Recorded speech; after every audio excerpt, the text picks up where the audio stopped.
Cry एक प्रतिभाहीन treasure शिकारी है जो हताश होकर रिटायर होना चाहता है, लेकिन उसके दोस्त उसे कभी भी अपना साथ नहीं छोड़ने देते।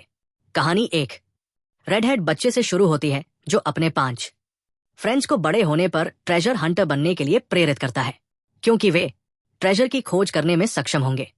वॉल्ट और कई वेल्थ और ग्लोरी प्राप्त करते हैं। उनके मित्र समूह में 3 लड़कियां और कार्डबोर्ड बॉय अपने गोल को साझा करने के लिए सहमत होते हैं। एक अगली दिखने वाले बच्चे को छोड़कर जो रोता है, जिसने अपना मुंह चौड़ा किया है।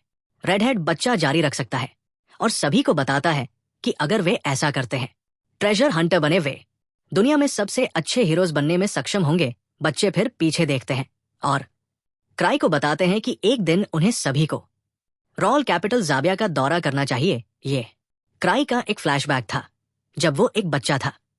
वो बड़ा हो गया है अब और वर्तमान में रॉयल कैपिटल की स्ट्रीट्स के माध्यम से चल रहा है।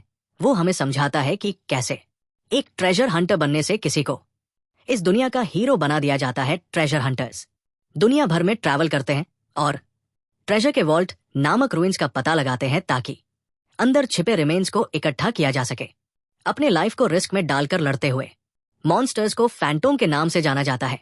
बदले में उन्हें विशाल वेल्थ और ग्लोरी जैसे अवार्ड्स मिलते हैं। अधिकांश ट्रेजर हंटर्स फोर्टिफिकेशंस के लिए क्लैंस में शामिल होते हैं और कैपिटल में सबसे अच्छे क्लैंस को फर्स्ट स्टेप्स कहा जाता है।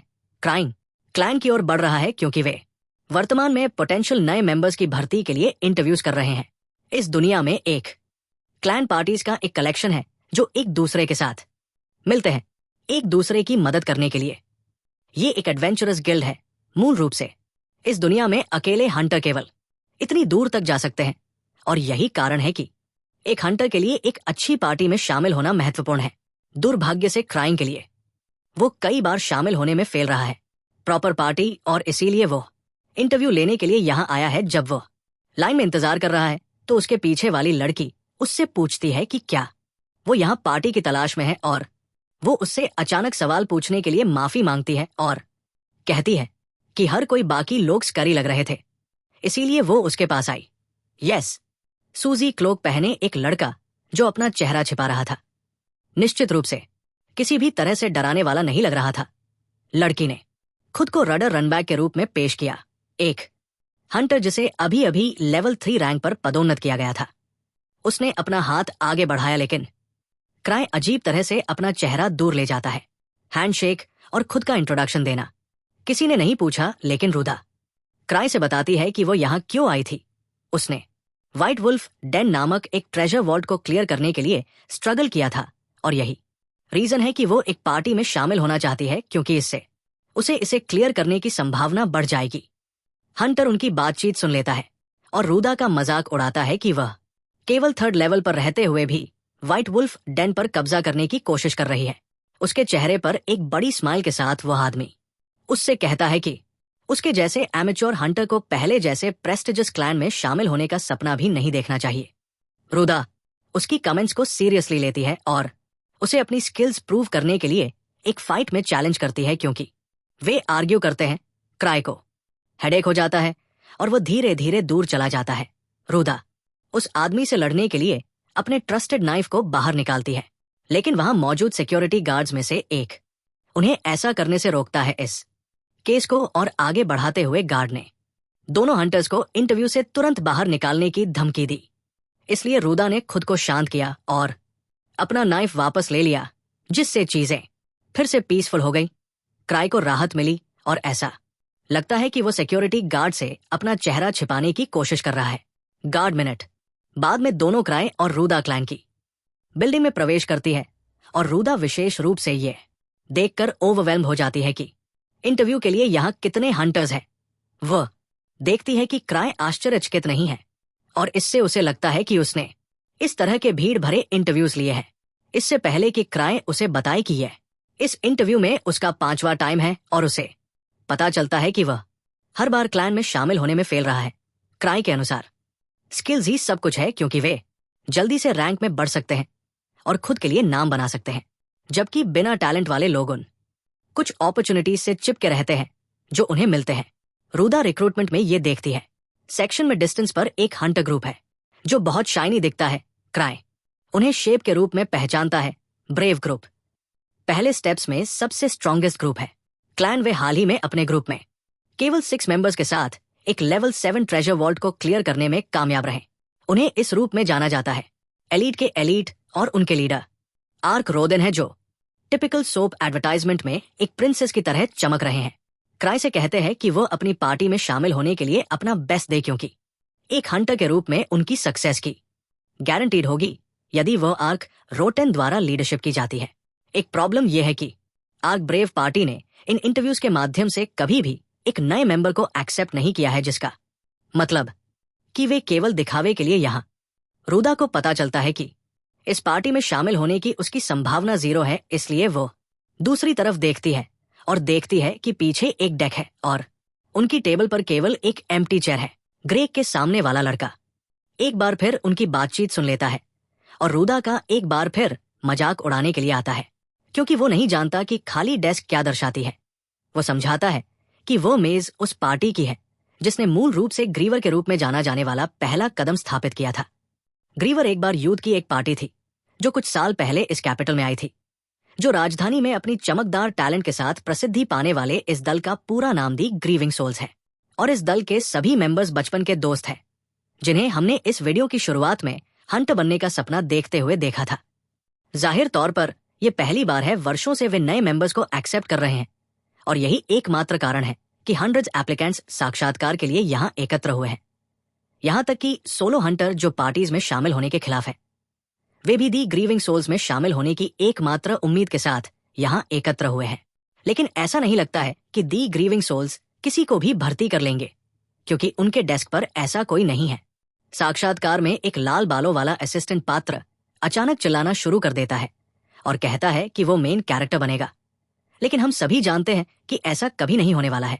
वो वहां सभी को परेशान करता है और उसे चुप कराने के लिए तीनों नामक सोलो हंटर आता है। फर्स्ट स्टेप कबीला आगे आता है और उसे लड़ाई के लिए ललकारता है। लड़ाई शुरू होने से पहले रूदा को एक तरफ ले जाता है। उसे लगता है कि कुछ बुरा होने वाला है, क्योंकि वो रूदा के साथ भागने वाला होता है। तीनों उसे देखता है और उसके पास जाता है और उसे मास्टर दी लीडर कहता है। AR रोदन वहां आता है और बताता है कि रोना पहले कदमों का कबीले का मालिक है और दुखी आत्माओं का लीडर है। झूठ नहीं बोलूंगा, मैंने कभी उम्मीद नहीं की थी कि ये बेकार हारने वाला सबसे बड़ा कबीले का मालिक होगा। सालों पहले रोना और उसके दोस्त राजधानी में पहुंचे थे। सबसे बड़ी ट्रेजर हंटर टीम बनने के अपने सपने का पीछा करते हैं, और ग्रेग क्राई के अनुसार अपनी मॉन्स्टरस टैलेंट के कारण सबसे अधिक खड़े हुए और अपने बचपन के दोस्तों के साथ स्ट्रॉन्गेस्ट पार्टी की स्थापना की। लेकिन क्राई हमें इसके विपरीत बताता है कि वो कई साल पहले उन समय पर एक नजर डालता है जब वो और उसके दोस्त रॉयल कैपिटल की ओर चल पड़े, जहां उसके दोस्तों ने मॉन्स्टरस टैलेंट और उन्होंने स्टार्टिंग पीपल के लिए कई ट्रेजर्स की वॉल्ट्स को रिकॉर्ड स्पीड से पूरा किया। ट्रेजर की एक वॉल्ट में एक मॉन्स्टर ने अचानक क्राई पर हमला किया, लेकिन क्राई के रेड हेड दोस्त ने उसे बचा लिया। उनकी तुलना में क्राई ऑर्डिनरी था और केवल उनके रास्ते में आता था, लेकिन वे इतने दयालु थे कि उन्होंने क्राई को बचाया। कभी मत कहो कि रोना कमजोर और टैलेंटलेस था। उसे ये महसूस करने में ज्यादा टाइम नहीं लगा कि अगर वो उनके साथ ज्यादा टाइम तक रहा तो वो उनके रास्ते में आ जाएगा। इसलिए उसने उनकी पार्टी छोड़ने का सेल्फलेस निर्णय लिया। एक इवनिंग उसने अपने दोस्तों को इकट्ठा किया और सबसे पहले उन्होंने उनके लिए जो कुछ भी किया उसके लिए उन्हें धन्यवाद दिया। हालांकि उनके दोस्त नहीं चाहते थे कि वह चले जाएं, बल्कि वे चाहते थे कि वह उनका लीडर बने। उनके अनुसार क्राई स्पीच देने में ग्रेट था और मूल रूप से उसे अपनी पार्टी में रहने के लिए मजबूर किया, और इस तरह से वर्षों से वह दी ग्रीविंग सोल्स का लीडर और फर्स्ट स्टेप्स का कबीले का लीडर रहा है। भले ही वो टैलेंटलेस AF है, वो एक हंटर होने से रिटायर होने की स्ट्रॉन्ग इच्छा रखता है, इसलिए इसका नाम ग्रीविंग सोल है। वर्तमान में वापस जाने पर रूदा और ग्रेग दोनों ही रिटायर हो जाते हैं। ये जानकर सरप्राइज हुआ कि क्राई फर्स्ट स्टेप्स का लीडर कबीले का मालिक है। आर्क बहादुर आर्क रोदन क्राई से पूछता है कि वो इतनी देर से क्यों आया, और जवाब में क्राई बहाना देता है कि वह देर से सो गया था। आर्क क्राई की कही किसी भी बात पर विश्वास नहीं करता है, और क्राई के अनुसार इस गिल्ड के किसी भी हंटर ने उस पर कभी विश्वास नहीं किया। आर्क क्राई के साथ मजाक करता है, जो तीनों को ये पसंद नहीं है, इसलिए वो क्राई को उसे कबीले से बाहर निकालने के लिए कहती है। तीनों एक गुस्सैल सोलो हंटर है जो क्राई के बचपन के दोस्त लिस का प्रशिक्षु है। वो आर्क के साथ बहस करती रहती है, लेकिन वह उसे पूरी तरह से नजरअंदाज कर देता है और क्राई से पूछता है कि क्या उसके पास कोई उपयुक्त कैंडिडेट है, ध्यान में रखते हुए कि वो अपने कबीले में किसे भर्ती करना चाहता है। हालांकि उनके कबीले में पर्याप्त मेंबर्स हैं। रो का दावा है कि उसने वास्तव में आर्क ब्रेव पार्टी के लिए एक उपयुक्त कैंडिडेट ढूंढ लिया है और आर्क को साक्षात्कार लिए बिना उन्हें चुनने के लिए कहता है, क्योंकि ये कबीले मास्टर का ऑर्डर है। आर्क बिना किसी सवाल के सहमत हो जाता है। हालांकि उसके पार्टी के मेंबर्स को यह पसंद नहीं है कि क्राय अपनी राय उन पर थोप रहा है। इससे पहले कि क्राय ये बता सके कि उसने किसे चुना है, तीनों उसे बीच में रोककर कबूल करती है कि उसका दिल उस पर आ गया है और वो उसकी पार्टी में शामिल होना चाहती है। गिलबर्ट, पहले वाला साइड कैरेक्टर रेडहेड, एक बार फिर से चिल्लाना शुरू कर देता है और क्राय पर चिल्लाते हुए उससे कहा कि उसे उन सभी को समान अपॉर्चुनिटी देना चाहिए। क्राय इस हारे हुए को एक अपॉर्चुनिटी देने पर विचार करता है और एक शर्त के साथ आर्क को उसकी सिफारिश करता है, लेकिन पहले वो उससे पूछता है कि क्या वो जानता है कि सी के नजरिए से एक हंटर के लिए सबसे महत्वपूर्ण चीज क्या है। एक हंटर एक कमजोर हंटर को कभी नहीं खोना चाहिए। इससे उनकी पूरी पार्टी खतरे में पड़ जाती है और इसलिए क्राय चाहता है कि गिलबर्ट ये साबित करे कि वो इतना स्ट्रांग है कि हार नहीं सकता। क्राय यहां तक दावा करता है कि उसने खुद अपने जीवन में एक बार भी नहीं हारा और सभी उसकी प्रशंसा करते हैं। लेकिन हर कोई क्या करता है, मुझे नहीं पता कि क्राय कभी भी एक उचित लड़ाई में नहीं रहा है और यही कारण है कि वो पहले कभी नहीं हारा है। क्राय अपने हाथों से 10 रिंग्स में से एक निकालता है और हर एप्लीकेंट को दिखाता है और उनसे कहता है कि अगर वे रिंग देने में कामयाब हो जाते हैं आर्क ब्रेव, वो उन्हें आर्क ब्रेव्स लीडर आर्क रोदन के लिए रेकमेंडेशन करेगा। फिर उसने गिलबर्ट पर रिंग फेंक दी क्योंकि उसने पहले अपॉर्चुनिटी मांगा था। लेकिन जैसे ही गिलबर्ट रिंग पकड़ने वाला था, तीनों उस पर झपटा और एक किक से उसका हेड तोड़ दिया। फिर वह रिंग अपने लिए लेने जाती है, लेकिन कई हंटर्स एक ही टाइम में उसकी ओर दौड़ पड़ते हैं, पूरे जगह को केओस बनाते हुए। क्राइस और कहता है कि उसकी रिंग एक प्रेशियस रेलिक है, इसलिए जो कोई भी इसे प्राप्त कर सकता है वह इसे अपने पास भी रख सकेगा। वो उन्हें विशेष देता है और ग्रेग तथा रूदा दोनों को गुड बाय कहते हुए चला जाता है, जबकि पूरा प्लेस जल रहा होता है। ग्राउंड क्राय घर की ओर जाता है क्योंकि उसके पास उस दिन के लिए कुछ और करने को नहीं है। उसका घर वास्तव में एक ग्रैंड मैंशन है और फर्स्ट स्टेप्स ट्राइब का ऑफिशियल घर है। फर्स्ट स्टेप्स के वाइस ट्राइब मास्टर ईवा रेनेड उसके चेंबर में उसके पास आते हैं और उसे सूचित करते हैं कि वह आज हुए बड़े फाइट के कारण न्यूज के फ्रंट पेज पर जगह मिली है। जाहिर है कि रिक्रूटमेंट इंटरव्यू पूरे इवेंट स्थल के पीसेस हो जाने के साथ समाप्त हो गया और फॉर्चुनेटली किसी के घायल होने की कोई खबर नहीं है। न्यूज एक स्टेटमेंट के साथ समाप्त होता है कि एक्सप्लोरर्स एसोसिएशन ईवा आर के अनुसार क्राय अपने एक्शंस की रिस्पॉन्सिबिलिटी लेना चाहता है। रोदन ने पहले ही इस आर्टिकल को पढ़ लिया है और इसे बिल्कुल भी सीरियसली नहीं लिया है। क्राय ये सुनकर रिलीफ महसूस करती है कि आर्क इसे बहुत ईजिली ले रहा है, लेकिन खुद रिस्पॉन्सिबिलिटी लेने के बजाय वो इसे दूसरों पर डालने का डिसीजन करती है। वेनु की रिपेयर बिल को आर्क के अकाउंट में डाल देती है और ईवा को आर्क को एक्सप्लोरर्स एसोसिएशन में भी जाने के लिए कहती है। उसकी जगह ईवा क्राय को खुद एक्सप्लोरर्स एसोसिएशन में जाने के लिए कॉन्विंस करने की कोशिश करती है, लेकिन क्राय ऐसा करने से इनकार कर देती है क्योंकि वह विदाउट एनी पर्सनल एस्कॉर्ट बाहर नहीं जाना चाहती है। वो जानती है कि अगर वह वहां नहीं जाता है तो एक्सप्लोरर्स एसोसिएशन के guard park branch manager cry एक सर्टेन रेलिक का यूज करके डिस्गाइज बदलकर बाहर जाने से पहले पर्सनली उससे मिलने आएगी, लेकिन बहुत ज्यादा यूज किए जाने के बाद वो टूट गया है। ईवा क्राय को एश्योरेंस देती है कि इस दुनिया में ऐसा कोई नहीं है जो उस पर अटैक करेगा यदि वह अलोन जाती है डेलाइट। सो क्राय एक्सप्लोरर्स एसोसिएशन के पास जाती है और ईवा पर अपना भरोसा जताता है और वहां पहुंचते ही वह नीज के बल बैठ जाता है और ब्रांच मैनेजर द्वारा उसे डांटने से पहले ही अपॉलॉजी मांग लेता है। वह गर्ग से प्रॉमिस करता है कि उसका किसी को नुकसान पहुंचाने का कोई इंटेंशन नहीं था। परेशानी और बार बार उससे माफी मांगता है। गार इस बार इसे जाने देने के लिए सहमत होता है यदि सी का ट्राइब उनकी यूनियन से फ्री में जॉब लेता है तो एक्सप्लोरर्स एसोसिएशन हंटर्स के लिए सभी टाइप्स की जॉब्स प्राप्त करता है और कुछ जॉब्स में बहुत कम पे होता है और कोई भी हंटर सहमत नहीं होता है। उन्हें करो और गार चाहता है कि सी का ट्राइब उन जॉब्स को ले और उन्हें फ्री में करे रोना। जल्दी से उनमें से एक को चुनता है उन्हें, जो एक रेस्क्यू मिशन है और आर्क रोदन को पास करने का फैसला करता है। जब वो अपने ट्राइब के कंस्ट्रक्शन में लौटता है तो वो तीनों से सीखता है कि आर्क पहले से ही एक जॉब पर निकल चुका है। तीनों रोते हुए ये प्रूव करने की कोशिश करता है कि वो उसकी वाइफ बनने के योग्य है और उसे दिखाता है वो रिंग जो से इवेंट स्थल पर हुए फाइट के दौरान रिवॉर्ड के तौर पर मिली थी। आर्क एक्सप्लोरर्स एसोसिएशन से लिए गए क्वेस्ट को सामने लाता है, लेकिन इससे पहले कि वो उसे पढ़ सके वो भाग जाती है। अनफॉर्चुनेटली उसके क्राइम के पास ओपी रेलिक्स का भार है और वो उनमें से एक का यूज करता है जो उसे पकड़ने के लिए एक हंटर डॉग में बदल सकता है। तीनों उससे विनती करती है कि उसे इस मिशन पर अकेले न भेजें क्योंकि वो अभी इतनी स्ट्रांग नहीं है, जिसका अर्थ है कि वो उसे अपना टीममेट बनाना चाहती है। लेकिन क्राई उसे ग्रेग रूदा के साथ टीम बनाती है और गिलबर्ट ने इसके बजाय उन सभी को इस डेंजरस मिशन पर भेज दिया, जबकि वह एड से इसके हर पल का एंजॉय ले रहा था। इस सीरीज के फर्स्ट पार्ट के लिए बस इतना ही। अगर आपको ये वीडियो पसंद आया तो एक कमेंट छोड़े और पार्ट 2 के लिए सब्सक्राइब करें और हमेशा की तरह सेफ रहें और आगे बढ़े।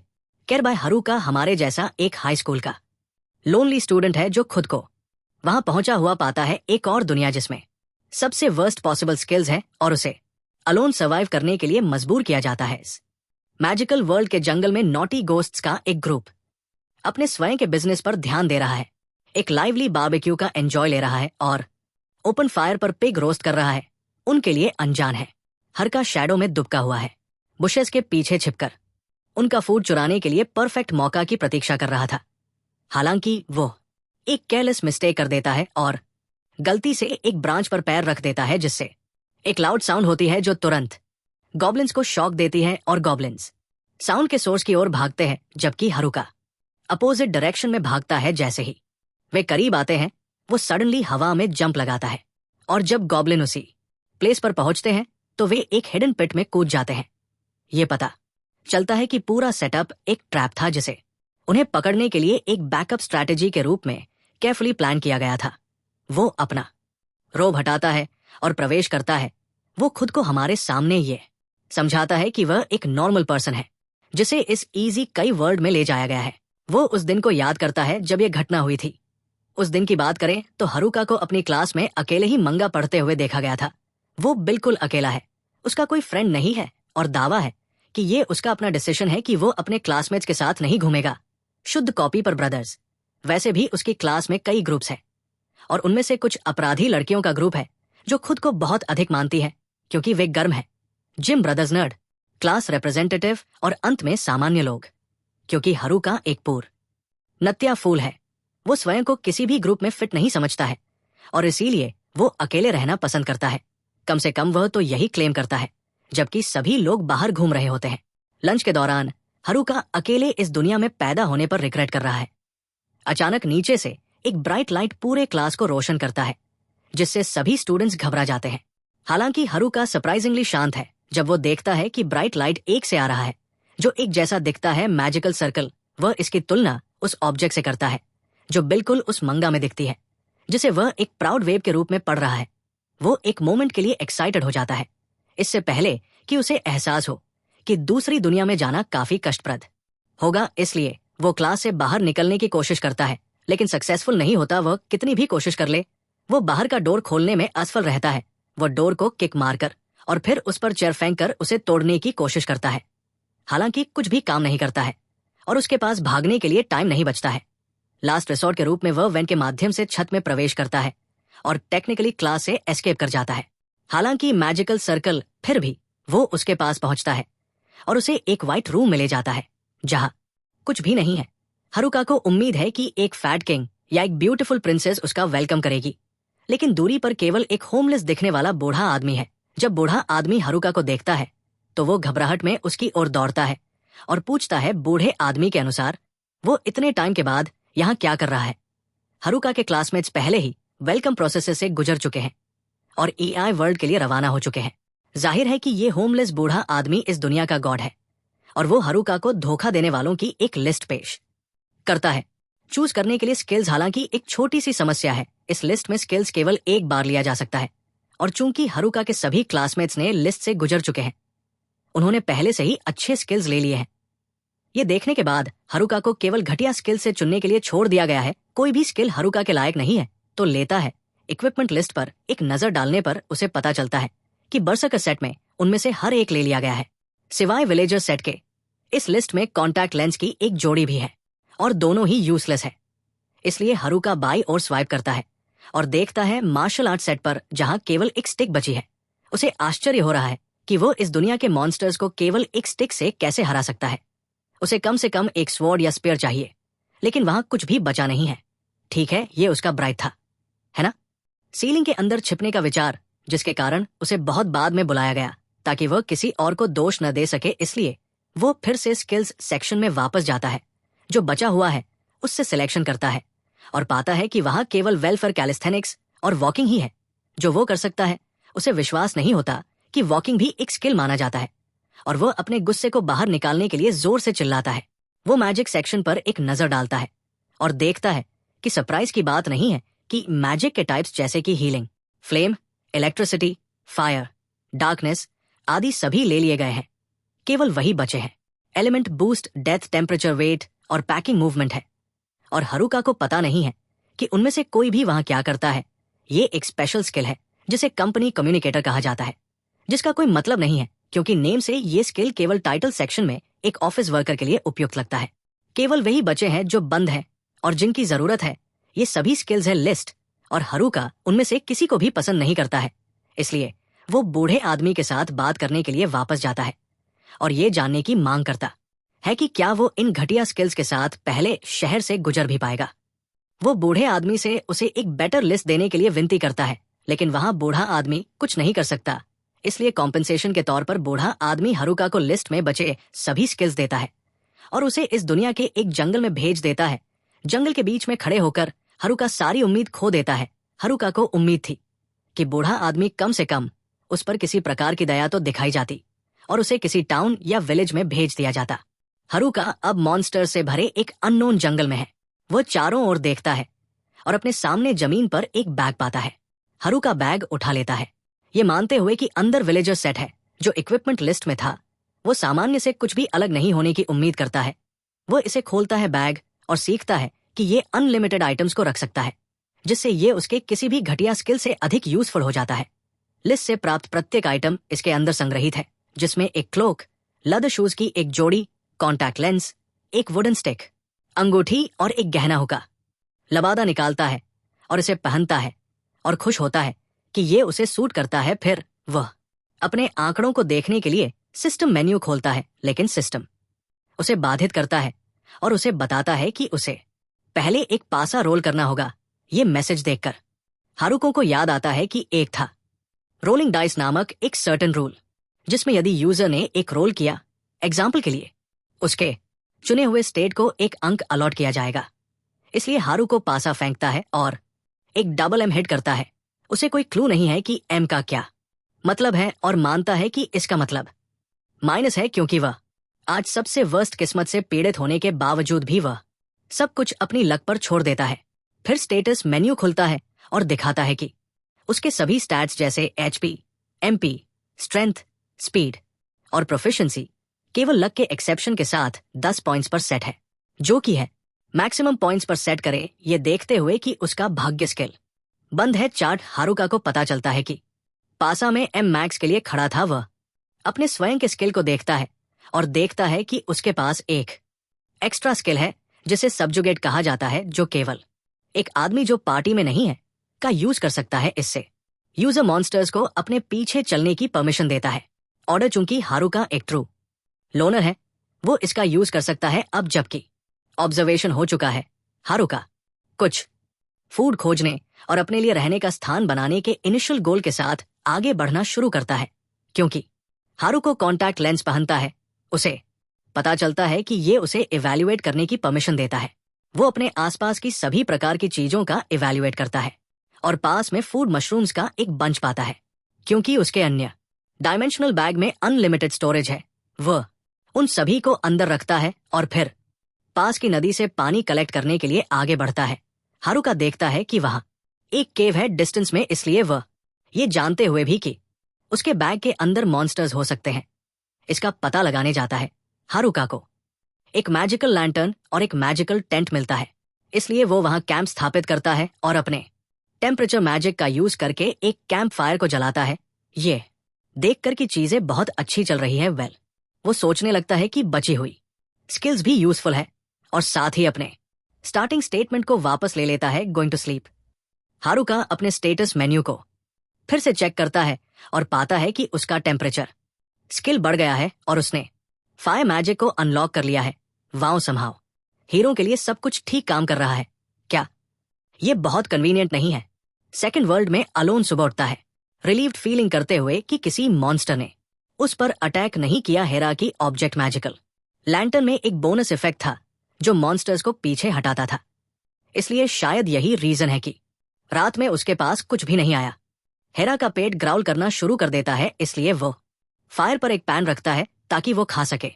ब्रेकफास्ट में वो पहले से एकत्रित मशरूम्स के साथ कुछ कुक्ड मीट पकाता है और फिर उसे पूरा खा जाता है। हारुका को फ्राइंग पैन और नाइफ विलेज से मिला था, इसलिए वो ग्रेटफुल है कि बूढ़े आदमी ने उसे सभी बचे हुए स्किल्स को लेने की परमिशन दी। विलेजर हारुका को वंडर होता है कि ये आदमी कौन है और यदि वह किसी प्रकार का जंगल का सर्वाइवर था तो भी हारुका को ये पता लगाना होगा कि वो यहां से कहां जाएगा। वो समझता है कि केव उसके टेम्पररी होम के रूप में काम करेगा, इसलिए उसे केवल काम करना है। अब जंगल की एक्सप्लोरेशन करते समय फूड और सेफ्टी पर ध्यान दिया जा रहा है।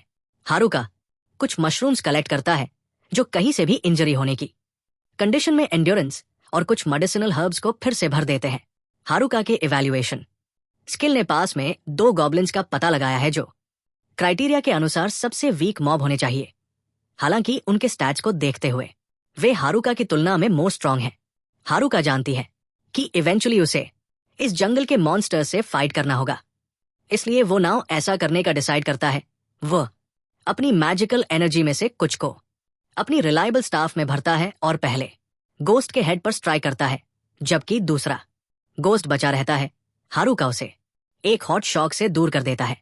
ब्लास्ट अटैक अपनी फर्स्ट फाइट को फ्लाइंग कलर्स के साथ पास करता है। हारुका कॉन्फिडेंस से भर जाता है। वो केव में गॉब्लिन के वेपन्स में से एक को वापस ले आता है, हालांकि वह इसे यूजलेस समझता है क्योंकि ये काफी हैवी है। हारुका स्टेटस मेन्यू खोलता है और सीखता है कि उसने रिवॉर्ड के रूप में लेवल बढ़ाया है अपने सभी स्टैट्स और स्किल्स को डबल करने के लिए। उसे रियलाइज हुआ है कि वह जंगल में पुअर गोस्ट्स को इंटिमिडेट करके ही डिफीट कर सकता है। हारुका ने मैजिक WP नामक एक न्यू एबिलिटी को अनलॉक किया है और तीसरे दिन वह इसका यूज अपने फिजिकल स्टैट्स और अपनी डिफेंस को बढ़ाने के लिए करता है। हारुका फिर से जंगल की एक्सप्लोरेशन के लिए बाहर जाता है और सबसे पहले फूड के लिए फूड की तलाश करता है। वो पहले से ही मशरूम्स कलेक्ट करने से सिक हो गया है, इसलिए वह अपने स्टैट्स को बढ़ाने का डिसाइड करता है और खुद को कवर कर लेता है।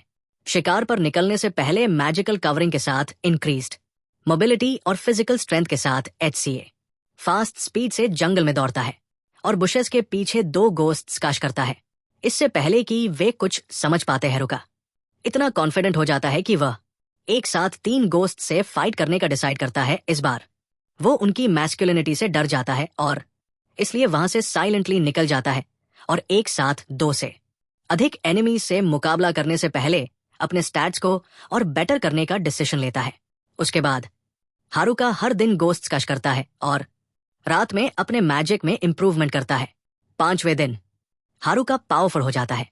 एक हिट के साथ एक गोस्ट को हराने के लिए सफिशिएंट है, इसलिए वह अपने बेस को और सजाने पर फोकस करता है और रात में केव में एक डोर जोड़ता है। जब होका एक रैबिट कश कर रहा होता है तो उसकी परसेप्शन स्किल किसी को पास में रिकॉग्नाइज कर लेती है। ये हारुका के क्लासमेट्स है। सबसे पहले क्रिमिनल ग्रुप है, popular girls group, gym nerds brothers और क्लास रिप्रेजेंटेटिव यूनाइटेड नेशंस के सोशल अकेले होने के कारण हारुका उनके साथ कुछ भी नहीं करना चाहता है, लेकिन वो सीक्रेटली क्लास रिप्रेजेंटेटिव का फैन है और यही रीजन है कि वह उस पर एक लुक डालने की उम्मीद में एक कदम आगे बढ़ाता है। लेकिन ब्रदर रुक जाता है खुद को क्योंकि वो सोलो लेवलिंग का एक बड़ा फैन है और अपने अकेले तरीके से सच रहने के लिए खुद को कन्विंस करता है। इस सीरीज के फर्स्ट पार्ट के लिए बस इतना ही। यदि आप हारुका के क्योटिक सोलो एडवेंचर्स को और अधिक देखना चाहते हैं तो एक कमेंट छोड़ें और पार्ट 2 के लिए सब्सक्राइब करें और हमेशा की तरह सेफ रहें और अपना ख्याल रखें। अलविदा।